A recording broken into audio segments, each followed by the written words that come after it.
Boo. Remy. Boo. Remy. Daddy. Boo. God, that noise. Remy. Remy. Where's Dada? Remy. Boo. 1, 2, 3, Boo. go. 1, 2, 3, go. Boo. You're so gross.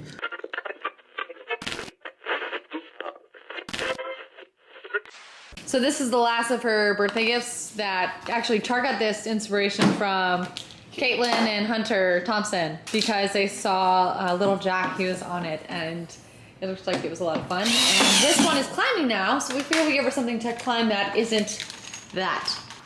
What you thinking? What's Dada doing? Hey, where's Zoe? Get out of the room. Come on out with us. Come play. I'm just gonna jump into this because today's gonna be a little bit different. Just kind of wanted to recap what happened and what's happening this week because it's obviously a little bit different than normal because if you guys didn't know, I'm going to be having another brain surgery, unfortunately. It sucks. I'm trying to stay as positive as I possibly can, but it's only to make sure that I get better and things don't get worse. So I gotta look at it in a positive side, like aspect, because in the past, I've always tried to look on the bright side of this situation, and I don't feel like I should stray away from that. But today, what I ended up having to do was actually kind of interesting. They had me spread out through the entire day with this various things with hours in between. It was very, very weird. So I wouldn't have been done actually until 2 hours after I'm filming this now. So it would have been like 9 or 10 or something like that. I had to get my blood done, drawn, and then I had to go to a nurse, a social worker, and then I have to get what's called a cognitive MRI, which I've never had. I got there at around 11 in the morning, and they said I already got my blood work, which makes sense because I got it, when was I there last time? For the follow-up on the 8th or something along those lines. So they said I didn't have to do my blood work, which was awesome. I was pretty pumped about that. So then I went to the next thing and they asked if I can get in like early. I got in early, which was amazing. So I was able to get into the MRI, the cognitive MRI. I'm gonna describe that in a second. I went to the nurse, got some information. I have to use the special soap before tomorrow. And it actually reminds me, I almost forgot to do that. Almost forgot about that. Talked to the social worker was basic questions like, who's taking you home? How do you feel? What's your stress level? It was interesting like how your stress level was because it's like, do you have any concerns or something like that? It's like, well, you guys are gonna be cutting in my head, so I have a couple of questions. They understood. I'm sure they hear it all the time. Usually when I get an MRI, I don't know if anyone's ever had one. It usually is maybe 45 minutes, maximum 50 minutes, something like that. I've never had anything in the hour range or anything like that.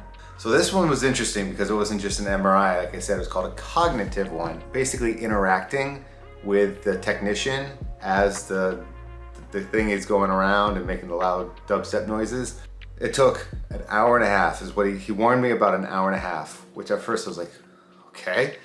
Immediately I get claustrophobic in those things, so it's already gonna be kind of like a pain to be in there, but it was actually really cool, really interesting. He would have me read things, but I wouldn't read them. I would have to read them like I was reading a book to myself. Like I wouldn't verbalize it, so it would be like, you would finish the sentence like, Little Bo Peep lost her blank, and you would read Little Bo Peep lost her sheep in your head. You would fill in the blank, and they literally would read your mind. This is obviously my third one, so I'm kind of going for the hat trick right now. Hopefully, 3 is my lucky number, 3 times the charm. I don't have any more of these. I'm hoping this one, they scoop out the right amount and I don't have to deal with it anymore. They didn't really make me do this in the past where like I had like something where they really mapped out everything to the T like that. So I found that really interesting and I was curious because the first one was 8 years ago, 9 years ago, something along those lines. And the other one was like 2 years after that, a year after that. It's been a long time and they've been perfecting this for the past 10 years or 7 to 10 years. So obviously it makes sense why I would not have done this before. It's kind of cool because I think that's why they do it now is because it limits I don't want to say the guessing game because that sounds really scary, but it limits, well, let's call it the guessing game. Now they know where things are functioning and where things might be being affected. That way they can target things without affecting other things. It was a little confusing to me, but I guess on the surface, it makes a lot of sense. And this is what's kind of crazy. First off, the projected amount of hours that this surgery is booked for is 2 to 3 hours. And if you guys remember, I don't remember what the first one was. I want to say it was like 5 or 6 hours or something along those lines, like a long time. And the second one, I couldn't, obviously I can't remember 100%, but the second one was an awake one. This one's an awake one. But I feel like the second one, because it was such a big one, was even longer. But they told me that this one is booked for 2 to 3 hours. First off, I was like, that's amazing. And I think this kind of helps the process, makes it smoother, swift, in and out. Scooping the ice cream like the doctor said. Sit down for this part because I actually couldn't believe it. They said that, I was asking, because nobody can come in because of COVID to the hospital because Allie couldn't come in, and obviously my family's concerned because Allie couldn't come in, no one else could come in like in the previous things. People could meet me in the ICU and all that fun stuff. That's where all the fun stuff began. Remember all the goofy little banter I would always have? It was when I was coming out of anesthesia. It was right there. So unfortunately, I'm gonna probably have a different perspective. I might have my nurse doing it, I might have this camera using it or something along the lines, and that's, at the end of the day, I don't care because they're not letting me film because of COVID too, COVID fun stuff imploding the world. But since she can't come in, obviously being away from the family is a concern. So I asked, how long are we gonna be in there? Like 48, 72 hours? Like, 3 to 4 days, 2 to 3 days? What are we looking at? And she's like, oh, I think you'll be out in 24 hours, right? 24 hours, brain surgery, out in 24 hours. And then she topped it. She called Allie after when I was in the MRI that it actually might be less. So I'll go in probably at 11 a.m. Surgery starts at probably 12 or 1. And they said I could probably be discharged at 8 a.m. the following morning. Insane. I hope that situation is what it is because I would absolutely love to heal at home because I don't know if you remember from previous ones, it was always, I did better when I was home. Like if you looked at the first surgery and then the second surgery I was stuck in Boston for forever, it felt like. I had a hard time kind of adjusting. I was stuck in a hospital bed. I was feeling like crappy. I was mopey. I was depressed, all that stuff. Working on the RV quite yet. I have to wait at least 2-3 weeks, which is another crazy thing. So they want me to come home and do any like rehab stuff that I might need to have. If it comes to a situation to where I need to stay there longer, they said they don't foresee any more than 2 days, which even then isn't a lot for me thinking, or probably you guys thinking too, to have brain surgery and be at home in 48 hours. To have your head open, 48 hours.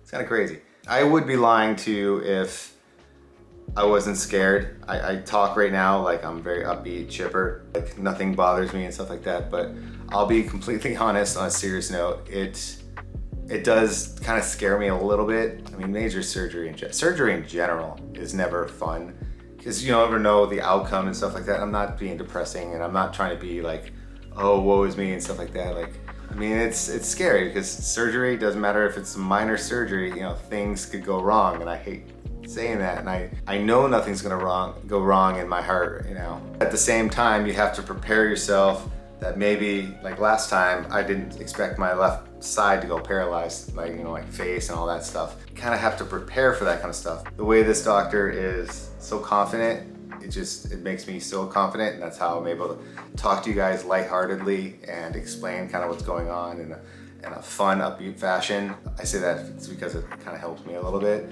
But the underlying, Charles would probably have to say, is I'm honestly a little terrified because I don't want to do this. I don't. I mean, I don't think anybody ever wants to go through surgery, like brain surgery or anything like that, because it always is that surgery where it's people like, well, at least it's not brain surgery, like those jokes, or it's like, it's so easy, it's like something so easy, but at least it's not rocket science. It seems like it's always like one of those comparison things. I know it'll be fine. I'm just getting in my head right now. I really wanted just to spend today, since I was at the hospital all day, just with Remy and Allie and the pups, and just kind of relax. That's kind of like why I'm doing this video today, so that way I have the opportunity to do that. I didn't want to have to do this, and nobody else. I mean, I was given the option to do this. Like, I didn't have to. They said eventually it might cause an issue, and this might be a way of hopefully stopping chemo, because if they're able to get that little 99.1% like out that they weren't able to get this time, it might help the situation much more. And that's why I gave the go ahead, and that's why this I feel is a very important one. Obviously the second, they're all important.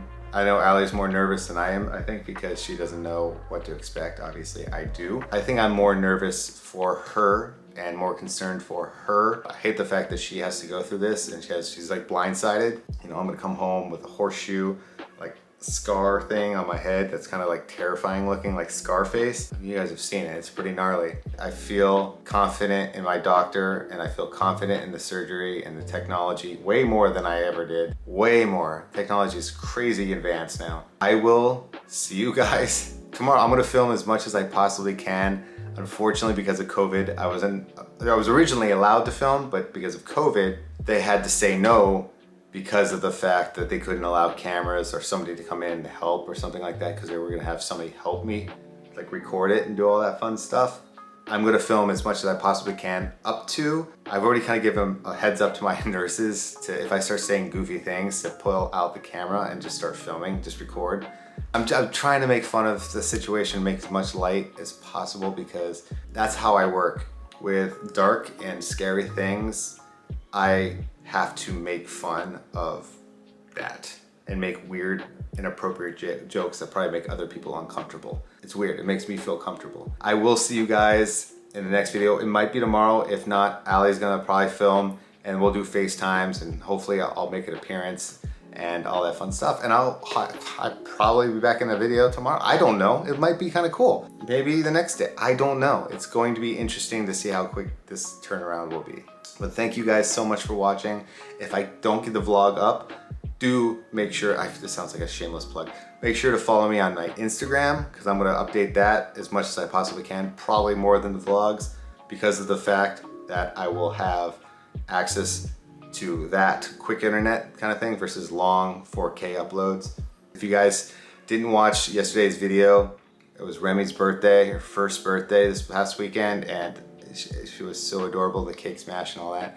Please go watch that in the description. Somebody made an awesome 1-year montage. That's all down there.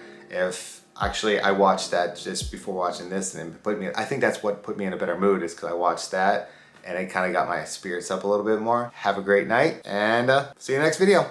I'm gonna have brain surgery. Be right back.